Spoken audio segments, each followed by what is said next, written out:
People called him dangerous, until I heard him singing in the car. "Be careful, he's dangerous." That was the very first thing I heard about Petey. When the man walked through the door, he was gripping Petey's leash so tightly that his knuckles had turned white. But when I looked down, I didn't see an aggressive dog. I saw a dog looking into his owner's eyes, terrified. Years ago, I volunteered at a local animal shelter. One day, a man walked in with a large pit bull. The moment he came through the door, he said, "He bit me. I don't want him anymore." Unfortunately, our shelter wasn't allowed to accept owner surrenders from outside the county. As soon as the man heard that, he got angry. He kept saying, "So now I'm supposed to keep this dangerous dog?" But during that entire conversation, I couldn't stop watching Petey. He wasn't barking, he wasn't growling. He just kept looking up at his owner as if he was asking, "Are we okay?" The man angrily dragged Petey out and slammed the door behind him. Later that same day, someone reported a pit bull wandering alone through downtown traffic.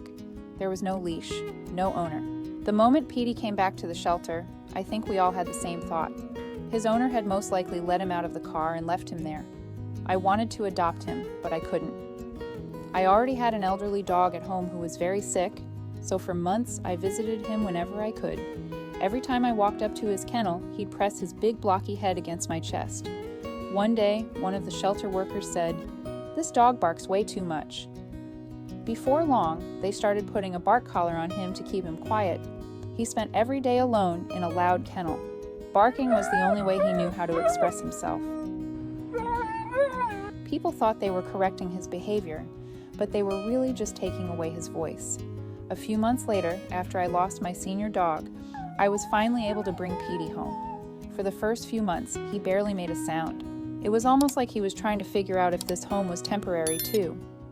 He wasn't ready to fully let his guard down.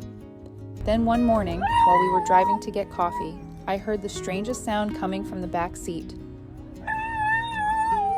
I looked in the rearview mirror. It sounded like he was singing.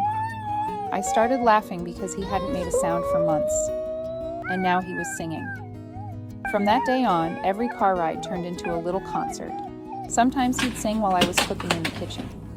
Sometimes while he was stretching.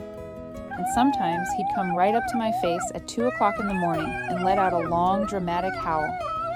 Most people would have tried to make him stop, but every single time, I'd just smile and say, "Tell me everything, buddy." And the amazing part is, he only sings for me. People looked at his muscular body and saw a dangerous dog. I saw a dog who had been abandoned, misunderstood, punished for trying to express himself, and yet somehow never stopped loving people anyway.